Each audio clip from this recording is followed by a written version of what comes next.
survived 2 assassination attempts. And it's like his like memorial shirt, but it's like all of his achievements. And then there's just like that chicken wing sauce that looks like now blood. it's, yeah, chicken wing sauce. Bob was actually really crazy, and he was hiring hitmen to kill another person who lived with him. It got so deep.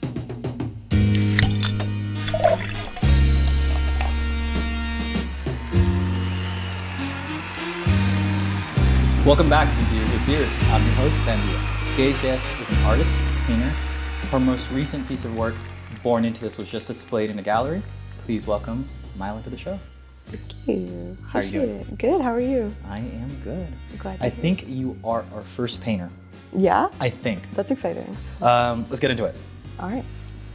Cheers, my friend. Cheers. I like the mug situation. It's very bodacious. Thank you. This is really good. IPA? We'll find out. We will find out. I love your work, by the way. I think it's really cool. So, can you explain to me the kind of style you chose into, like, because I know obviously there's different types of style of painting. Mm-hmm. What's your specific style? I would say it's like a little bit impressionistic.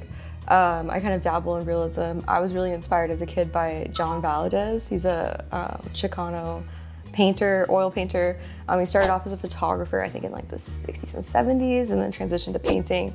And when I was a kid, I would like flip through Juxtapose and just seeing that it would be like car shows and these other like really relatable images rendered in oil paint. I was like, damn. I apprenticed for a while under this guy named Fernando, and so he kind of taught me a certain style of painting, and I've just kind of adapted and ran with that. Have you ever like went to like a different style? Like ever tried a different style in a sense? I think I used to try hyperrealism a lot. Like everybody, I feel like when you're starting in art, you're like, damn, I want to render this like just like the picture. But eventually I just kind of like leaned into the fact that it's a lot more organic than that. Paint kind of behaves a lot more organically. And I give people, I don't know how people paint. I still can't figure it out. Me like either. It sounds so stupid, but it's like, I'm like, I look at a painting, I'm like, that's painted. And I'm like, how the fuck do you do that? Like I tried painting once and it just turned out terrible. I feel like I'd like black out. It's kind of just like that thing, you get so used to it, you're just like, I'm just doing. You're just like, I just do it. Which is cool though. I mean, that's good. That means you're really into it when you completely black out into your art. Definitely. So how long have you been painting for? I had to think about that. No, for a really long time. But I would say since I was probably like 18 or 19. Okay. That's when I really started taking myself more seriously as a painter and kind of like taking on commissions. So you dabble more into it before that and then decided to like, kind of fully go into it? Yeah, and solidify myself. I think I remember the first time ever busting out a canvas was when I was like 15 or 16. Ironically watching the Bukowski documentary, Born Into This. Oh, shit. Right, it was just that little connection. But yeah, I just was like, I was really inspired by it. Is that why your piece is named after that? Yeah, it's my favorite poem by Bukowski, and it just kind of talks about just living and dying in this state of affairs and like the way that the world is, and just kind of accepting it for all of its, the shit ends of the stick and, whatever else it may be, just kind of letting go. And I feel like that was the first time I really let go to like, letting myself paint, letting myself express myself that way. And so I was like, you know what? And it ties into the thematic qualities of the work as well, but just being like, I was born into this life and born into these circumstances, so I might as well accept it and make the most of it. Cheers to that. Cheers. So how much has your culture impacted you as an artist? Because obviously like the way you kind of described it, you took after a very Chicano style. Mm-hmm. How much has it impacted you? I think quite a bit. I grew up with my grandma, and my dad's family is white Croatian, and I never really knew my Croatian heritage on that side. So my grandma, my Mexican American kind of side, really helped me develop who I was and evolve as a person. And so I take after some of those things, and just growing up in Maryville, you're exposed to so many different cultures, and especially Chicano culture, Mexican culture.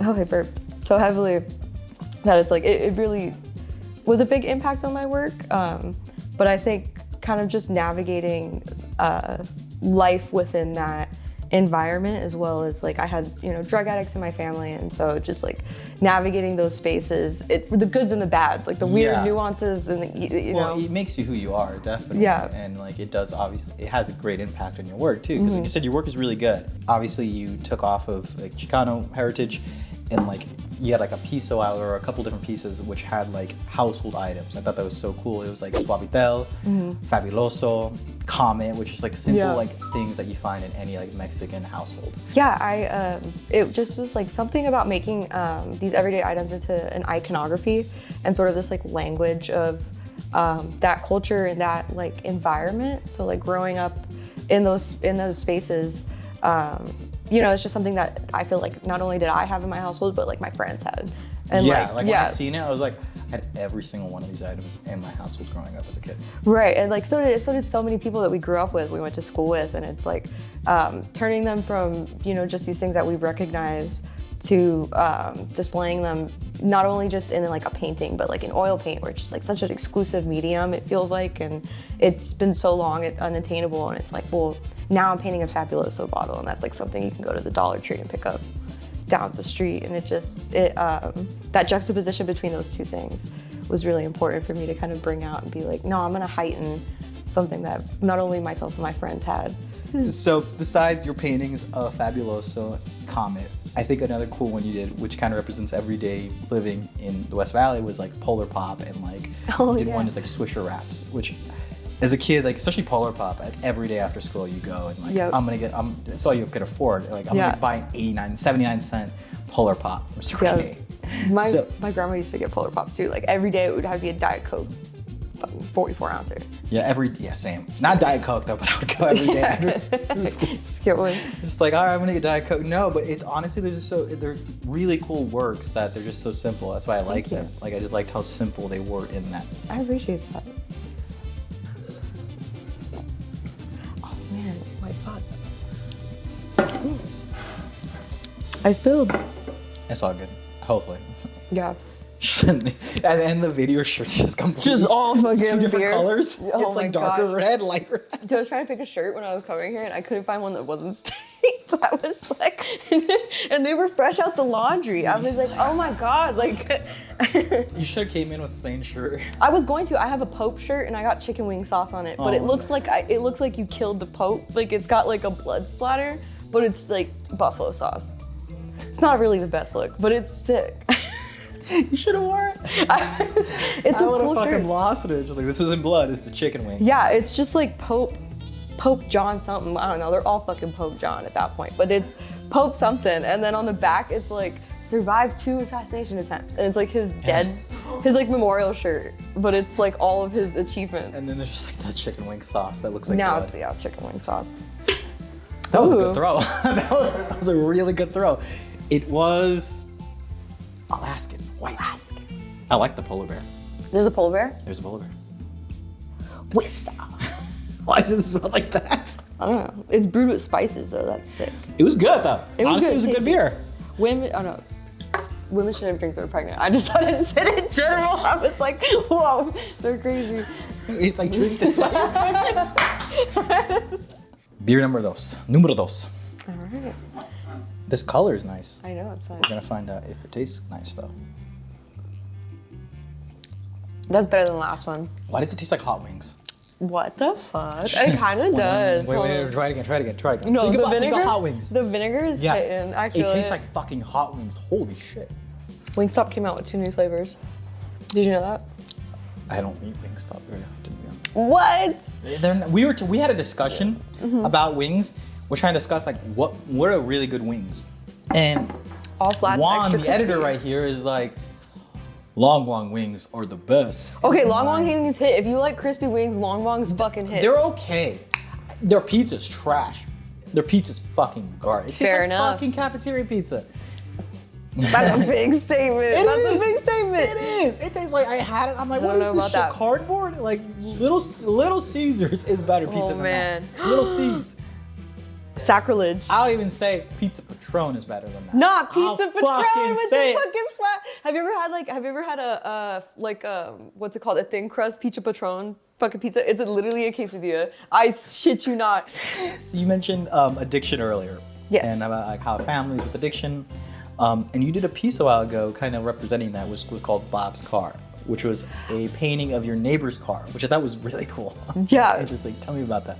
So shout out Bob. And Bob would like I knew he was scrapping metal. Bob does dope out the back of the thing, or he used to. And so he would like stack his car full of these items and objects. Like it would just be so insanely stacked. I was like, how is Bob driving this? He's a menace. He's a menace to society at this point. Wait, like, was it it was a working car? Yeah, he would drive this car around. I would see him whip the corner on 15. I thought it was just a fucking car. No, he would be driving this thing around and it would just be stacked inside and out full of stuff. And I knew he was selling it, scrapping it, whatever. So I started taking pictures of Bob's car. And it just reminded me of like my family when my aunt and my uncle would scrap metal for whatever the reason, maybe whether it would be dope or whatever. They would come to my house with all this scrap metal and they would fight over it and see who would get what, from the junkyard so that they could go sell it. The second painting rolled around and it just happened that Bob went and bought a car off my other neighbor and then started stacking that car full of shit and then made a trailer to go along with that. So like life. Was it like a homemade trailer? Yeah, 110%. I love that. Yeah, and he has been rocking with that one lately. But then I found out more news about Bob, and that Bob was actually really crazy, and he was hiring hitmen to kill another person who lived with him. It got so deep, and I was like, I was like, way too much. Absolutely not. And then Bob has eventually left the neighborhood, but for the time being, Bob was really cool. At that moment, he was cool. He was cool. I knew Bob, and we would hang out, but I never told Bob about the paintings. I just never got a chance to, and I kind of wish I did. Now he's gone, but hopefully Bob's watching.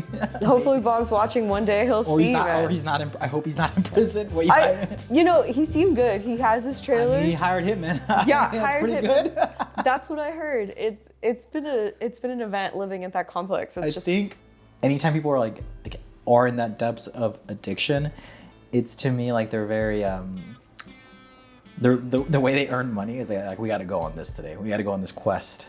Yeah, we got to go and sell these things of cans to get enough for this. Yeah, or sell food stamps or whatever. It's insane because of how how common it is too. You're like, holy shit. And the depths that they'll go to kind of just to score.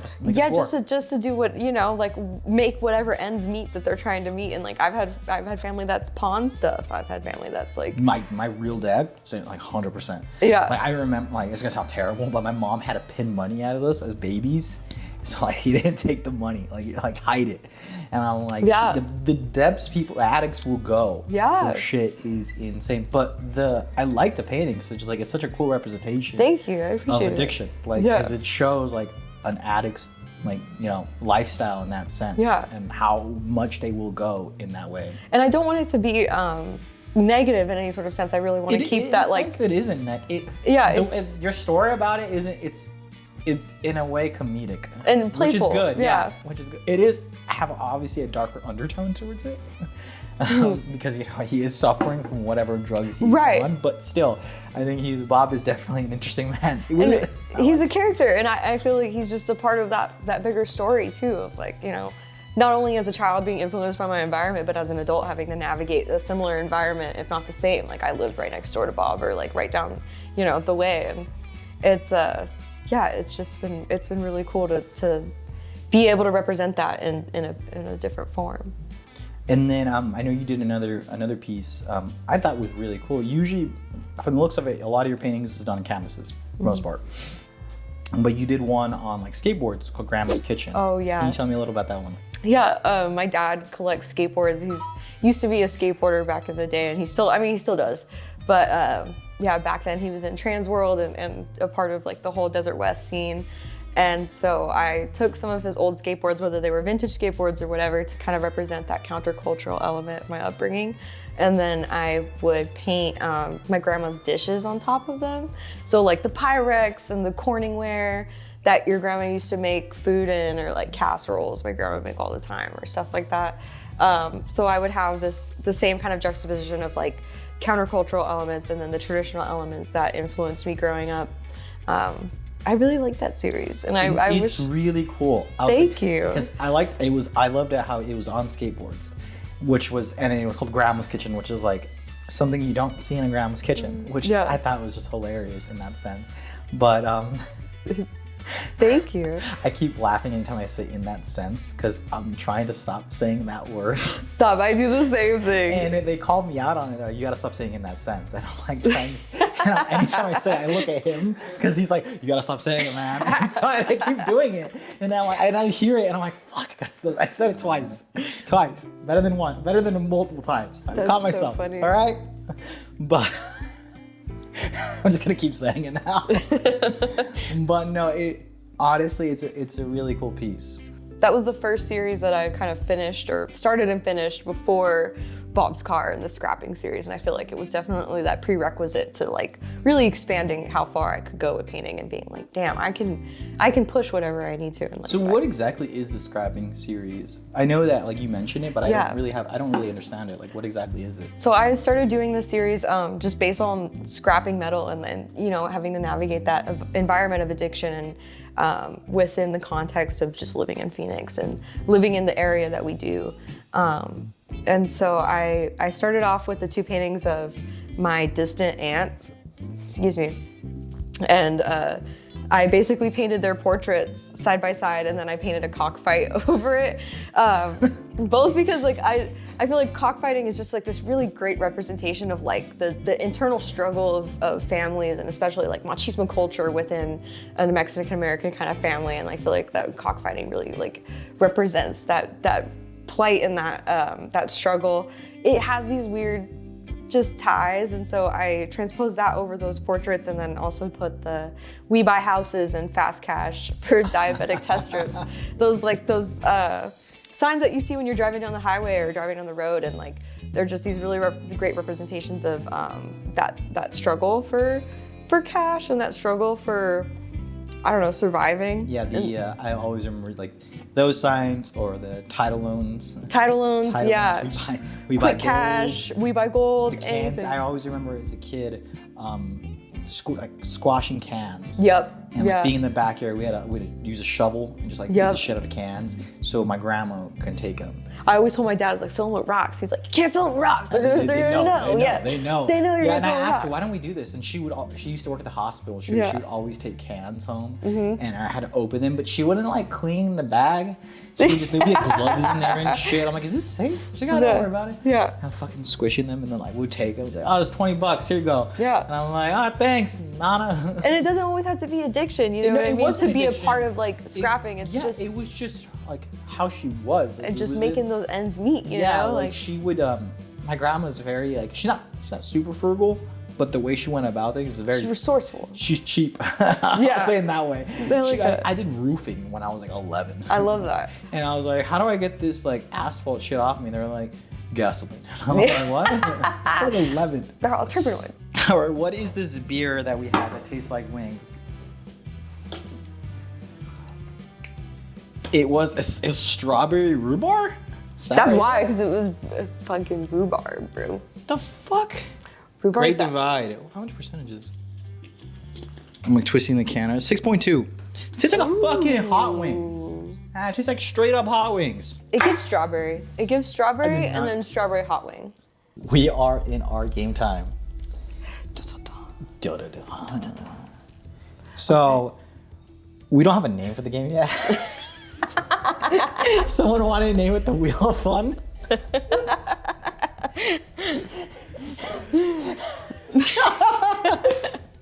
So, you think Wheel of Fun's a good name? The Wheel of Fear. The Wheel of Fear. The Wheel of Fear. Do I get to spin it? You get to spin the wheel. I like it. It's like the Wheel of Fortune, but not as good. You don't win any good prizes. Flip Cup. Flip Cup. I'm pretty good at fucking Flip Cup. Last person we played at Flip Cup, sorry, Raw, didn't do so well. I'm pretty fucking good. That's the only game I know. Let's fucking do it. All right, Flip Cup. Flip Cup. Easy game. Rules are simple. Chug the beer, flip the cup. Loser, whoever doesn't flip all the cups first, drinks that beer. Either we can shotgun the beer. You said you never shotgun.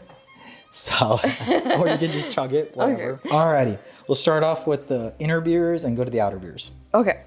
All right, ready? Yeah. So, were you the whole tapping thing or no? Oh, I don't know. I guess so. That seems. You know, it's like it's Yeah. 1, All right. 2, and then 3, and then you cheers, and then you chug. Okay. All ready? All right. All right. 1, 2, 3.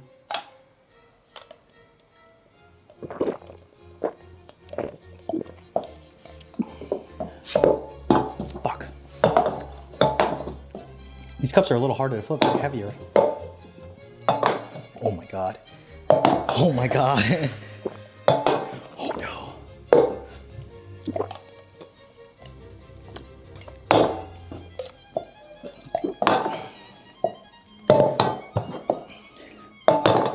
There's beer running down my fucking side of my mouth. And I'm so upset. Oh no, no, no, no. No. Oh fuck, come on. No. Go, you stupid piece of aluminum. It's really fucking cold beer. It really is. Dude, it's cold as fuck. Dude, what the fuck, bro? What the fuck? Fucking go! I'm sorry, man. Fuck you, Sandy. Dude, I was so close. They're rooting. They always root against me. Oh, I was so It's really scared. cold beer. You Do did I have to good. drink the whole thing? Yes. Okay. Yeah. If you don't, I'll chug half of it. If you can't chug it, No, I'll check it. you can chug the whole thing. Are you sure? We'll try. Okay. Just pour some in. Cheers. I don't have anything in here. Oh. I'll give you a little bit. It's empty. I'll give you a little. Pours half the can. It's like, I'll just top you off, man. I'm burpy. 2 shots of vodka. Dude, it's foam. I can't. This is the fucking. Don't put it, no hate on What Sasha did Lee. you- Shout out Cubo. Cuba. I'm done with mine. I can't do it. I because I was like, all right, I'll take half. You gotta down it. I downed it. Because you didn't fucking foam. Oh.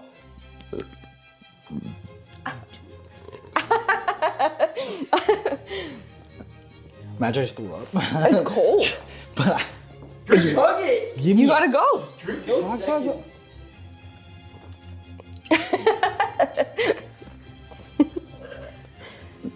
so much foam. All right. Do you remember those stacking things? When they're like, I thought you were gonna do it. no, I don't remember it.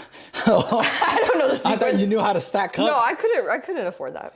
I mean, you gotta pour cups. Do you remember the whole system? It was like, no, these are wet. Yeah, maybe we should not. Like, we'll just. Ooh, that wraps up our show. Before we go, do you have any upcoming? I know you have an upcoming exhibit. When is it? I do. April 21st. I have another. I'm gonna be showing my scrap metal series at Palabra. So. April 21st. Check Via out my Palabra. Instagram. I'm gonna be posting it pretty soon. Thank you so much for being on the show, Thank and you. we will see you guys next time.